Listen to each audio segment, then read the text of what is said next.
Hello friends, तो आज मैं नहीं करी आसी आपनकर लागी पुआल छतीर रेसिपी। आपन इताके पाल छतु भी कहते आमर साइड आड़े पुआल छती कहसी। देखि करी आपनकर मुहरु भी पानी बाहरी जाइतिबा ना। बहुत टेस्टी हेतिला, देखबारु एत्ते सुंदर देखा जाउछि तो भाबुन खाइबार रे केत्ते मजा लागितिबा। बहुत सुंदर रेसिपी टे नेकरी आसीछे। वर्षा दिन चालुछे, पुआल छती तो समस्तंकर आड़े मिलुतिबा, तो आपन थरे ई वीडियोटा के पूरा वॉच करबे। आ आज मैं बनाऊे 2 केजी रो पुआल छती। तो इने आपन देखि पारुथिबे सबु छतीटा के मैं खोलारे रखी देइछे। एबे आमे इताके भल भाबे सफा करदेमा। सफा करी सारला परे आमे ताके हल्दी पानी रे धोइमा। आ इने मैं सबु छती के बाछि करी भल भाबे ताके सफा कर देइछे। आउ बड़ साइज रो मैं इने काटिछे, आपन देखि पारुथिबे। आ गोटे बाल्टीन टे नेइछे, बाल्टीन रे ही मैं धोछे काजे कि बेसी थिला। सेतिरे 2 चमच में हल्दी दे देइछे। छतीरे जहाँ भी छोट छोट पोक गरा थिसन से सबुटा मरी जेसन, तो हल्दी पानी रे ही आपन धोइबे। आ इने आपन देखि पारुथिबे मैं भल भाबे धोई देइछे। आ बेसी टाइम जे आपन छती के पानी रे नै रखबे ताके भल भाबे चिपी करी बाहर कर देबे। तो इने गोटे जगाटे में नै जाइछे। आ हाथ रे आपन बेसी नि धरबे, कम कम नेबे।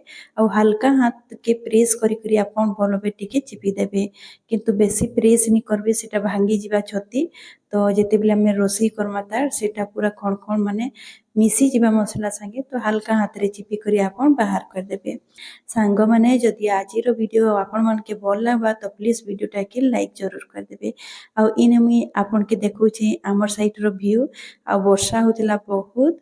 आ इने आपन देखि पारुथिबे मैं सबु छती के बाहर कर देइछे चिपी करी। एबे हमें छती लागी गोटे मसला टे रेडी करमा।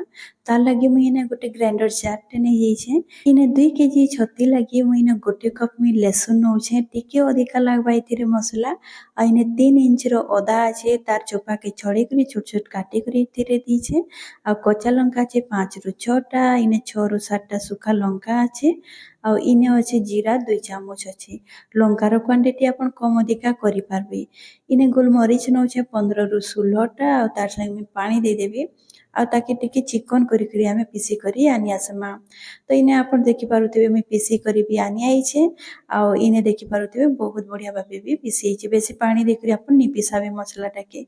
एबे इने मैं गोटे कढ़ाई टे बसई देइछे, गैस ऑन कर देइछे, हाई फ्लेम कर देइछे। एबे इथिरे हमें सरसो तेल दे देमा, गोटे कप अछि, गोटे कप दे देमा। आ तार संग में किछि गोटा मसला नौछे, तेजपत्तर नौछे, गोटे चमच में जीरा नेइछे। आ खंडे दालचीनी देइछे। तार संगे हिंग 2 पिंच दे देबे। आ ताके भल भाबे हमें भाजी देमा। इने किछि सेकंड भाजी हला परे हमें सेति दे देमा प्याज। तो प्याज इने 3 टा मीडियम साइज रो थिला, जदि बड़ साइज रो देबे तो 2 टा आपन देबे। इने गैस रो फ्लेम टा के हाई रे रखी देबे। हाई फ्लेम रे लगातार प्याज के आपन चलातेल जिबे जेते बेल जे प्याज रो कलर ब्राउन नि हेइछे। आ इने आपन देखि पारुथिबे प्याज रो कलर ब्राउन पले आसला। एबे हमें जेन बाटी करी रखिथिला मसलाटा, से मसलाटा के इथिरे दे देमा। तो सबु मसलाटा के मुई चामच रे बाहर करी दे देइछे। एबे गैस रो फ्लेम टा के मीडियम टू हाई रे रखी देमा। आ ताके भल भाबे कसी देमा। मसला आपन जेते भल भाबे कसबे आपन कर तरकारी बहुत टेस्टी बनबा। तो इने मीडियम टू हाई रे रखी करी मुई मसलाटा के कसी देबी 5 रु 6 मिनिट जाए। तो आपन इने देखि पारुथिबे मसला बहुत बढ़िया भाबे कसी होउछे।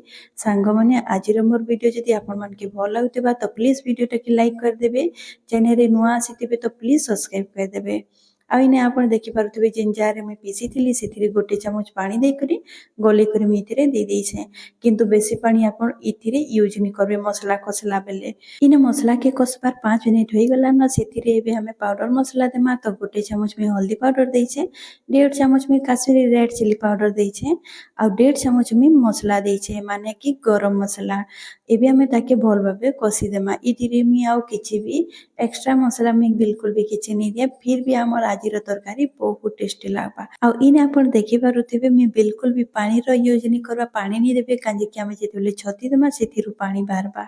एबे मैं 2 टा टमाटर के इने काटी करी दे देइछे, छोट छोट काटी करी देइछे। आ जेते बेले भी आपन टमाटर टा देबे सेते बेले नून टा के आपन दे देबे छतीर क्वांटिटी हिसाब रे। आ इने मैं 1.5 चमच में नून देइछे। नून के देई सारला परे भल भाबे कसी सारला परे हमें ताके कवर कर देमा 2 मिनिट लागी। इने 2 मिनिट परे मैं आपन के देखौछे। इने टिके टमाटर ସଫ୍ଟ ହେଇଯାଇଥିଲା। ତ ତାକେ ଭଲ ଭାବେ ଆମେ ଗୋଲେଇ ଦେମା। ଗୋଲେଇ ସାରିଲା ପରେ ଆମେ ଯେନ୍ ଛତିକି ମାନେ ଛାନିକରି ରଖିଥିଲା ସେ ଛତି ସବୁଟାକେ ଆମେ ଦେଇଦେମା ମସଲାରେ। ଇନେ ଯେହେତୁ ଛତି ଟିକେ ଅଧିକା ଅଛି ତ ମୁଇଁ ଅଧା ଛତି ଦେବି ଆଉ ତାକେ ଭଲ ଭାବେ ଟିକେ ଗୋଲେଇ ନେବି। ତାରପରେ ମୁଇଁ ବାକି ଛତିଟାକେ ଦେବି। ତ ଯଦି ଆପଣ ଏକା ସାଙ୍ଗେ ଦେଇ ଦଉଛନ୍ ଛତିଟା ତ ଆପଣକେ ଗୋଲାବା ଲାଗି ଟିକେ ପ୍ରୋବ୍ଲେମ ହେବା। ତ ଅଧା ଅଧା କରି ଆପଣ ଗୋଲାତେ ଯିବେ ଆଉ ଲାଷ୍ଟ ଛତିଟାକେ ମୁଇଁ ଇନେ ସବୁଟାକେ ଦେଇଦେବି। ତ ଇନେ ଆପଣ ଦେଖିପାରୁଥିବେ ମୁଇଁ ଯେନ୍ ବାକି ଛତି ରଖିଥିଲି ସେ ସବୁଟାକେ ବି ଏଥିରେ ଦେଇ ଦଉଛେ। ତ ଇନେ ସବୁଟାକେ ଦେଇ ସାରିଲା ପରେ ମୁଇଁ ଭଲ ଭାବେ ତାକେ ଗୋଲେଇ ନେବି। ଯେତେବେଲେ ଆପଣ ଛତିଟାକେ ଏଡ୍ କରିବେ ଆପଣ ଗ୍ୟାସର ଫ୍ଲେମ୍ଟାକେ ପୁରା ହାଇରେ ରଖିଦେବେ। ହାଇ ଫ୍ଲେମ୍ରେ ଆପଣ ଛତିଟାକେ ଭାଜବେ। ଯେହେତୁ ତାର ପାଣି ବାହାରସି ତ ପାଣିଟା ଜଲ୍ଦି ଶୁଖିଯିବା ଆଉ ଆମର ଯେନ୍ ଛତି ଅଛି ସେଟା ସିଝବା ଲାଗି ବି ବେଶୀ ଟାଇମ୍ ନି ଲାଗେ। ଆଉ ତାର ଯେନ୍ ପାଣି ବାହାରସି ସେଟା ବି ବେଶୀ ବାହାରସି। ତ ବେଶୀ ଟାଇମ୍ ଯେ ପାଣିରେ ଯଦି ରହିଯିବା ଆମର ଛତି ତ ସେଟା ବହୁତ ସିଝିଯିବା। ତ ହାଇ ଫ୍ଲେମ୍ରେ ଆପଣ ଛତିଟାକେ ଭାଜବେ। ଆଉ ଇନେ ଦେଖିପାରୁଥିବେ କେତେ ପାଣି ବାହାରିଥିଲା। ତ ମୁଇଁ କଭର କରିଦେଇଥିଲି। କଭର ଖୋଲିକରି ଇଟା ଦେଖଉଛେ। ତ ଇନେ ଦେଖିପାରୁଥିବେ ମାନେ ଛତି ପୁରା ମାନେ ବୁଡିକରି ଅଛେ ମାନେ ପାଣିରୁ ବିଲକୁଲ ବି ମୁଇଁ ପାଣି ନି ଦେଇ। ତ ଇନେ ମୁଇଁ ଫେର ଥରେ କଭର କରିଦେବି ଭଲ ଭାବେ ଗୋଲେଇ କରି। ଆଉ ଇନେ ଆପଣ ଦେଖିପାରୁଥିବେ କେତେ ଛତି କମିଗଲାନ। ତ ଛତି ଟିକେ କମି ଯିସି। ତ ଇନେ ଆପଣ ଦେଖିପାରୁଥିବେ ଛତି ବି ଭଲ ଭାବେ ସିଝି ଯାଇଥିଲା। ଆଉ ତାର କଲର ଆପଣ ଦେଖିପାରୁଥିବେ କେତେ ସୁନ୍ଦର ଦେଖା ଯାଉଛି। ଆଉ ପାଣି ବି ଯେହେତୁ ଶୁଖିଗଲାନ ତ ଆମେ ଏବେ ଗ୍ୟାସର ଫ୍ଲେମ୍ଟାକେ ମିଡ଼ିୟମରେ ରଖିଦେମା ଆଉ ତାକେ ଭଲ ଭାବେ ଟିକେ କଷିଦେମା। ଆଉ ଇନେ ଆପଣ ଦେଖିପାରୁଥିବେ ପାଣି ଭଲ ଭାବେ ପୁରା ଶୁଖିଗଲାନ। ଟିକେ ହାଲକା ପୁରା କଷଲା ଟାଇପର ଅଛେ। ତ ମୁଇଁ ଇ ଷ୍ଟେଜରେ ଗ୍ୟାସଟାକେ ମୁଇଁ ବନ୍ଦ କରିଦେବି। ଯଦି ଆପଣକେ ଝୋଲ ପସନ୍ଦ ଅଛେ ତ ଟିକେ ପାଣି ଥିବା ସେ ଟାଇମରେ ଆପଣ ଗ୍ୟାସଟାକେ ବନ୍ଦ କରିଦେବେ। ମତେ ଟିକେ ସୁଖା ପସନ୍ଦ ଲାଗ୍ସି ତ ମୁଇଁ ଇନେ ସୁଖା ରଖିଛେ। ତ ଏବେ ମୁଇଁ ଗ୍ୟାସଟାକେ ବନ୍ଦ କରିଦେଇଛେ। ଏବେ ଆମେ ତାକେ ପ୍ଲେଟରେ ସର୍ଭ କରିଦେମା। ତ ଇନେ ଆମର ରେଡି ହେଇଗଲା ଆଜିର ଛତୁ ତରକାରୀ। ଦେଖବାର୍ ଲାଗି ଏତେ ସୁନ୍ଦର ଲାଗୁଛି ତ ଭାବୁନ୍ ଖାଇବାର୍ ଲାଗି କେତେ ଟେଷ୍ଟି ଲାଗିଥିବା। ବହୁତ ବଢିଆ ଲାଗିଥିଲା। ଏଇଟା ଆପଣ ରୁଟି ହଉ ପରଟା ହଉ ୟା ତ ଭାତ ସାଙ୍ଗେ ଖାଇବେ ଗରମ ଗରମ ଭାତ ସାଙ୍ଗେ ବହୁତ ଟେଷ୍ଟି ଲାଗବା। ତ ଆଜିର ରେସିପି ସରିଯାଇଛେ। ଆଶା କରୁଛେ ଭଲ ଲାଗିଥିବା। ତ ଆଜି ରହିଲି ଫେର ଗୋଟେ ମିଲମା ନୂଆ ଭିडिଓ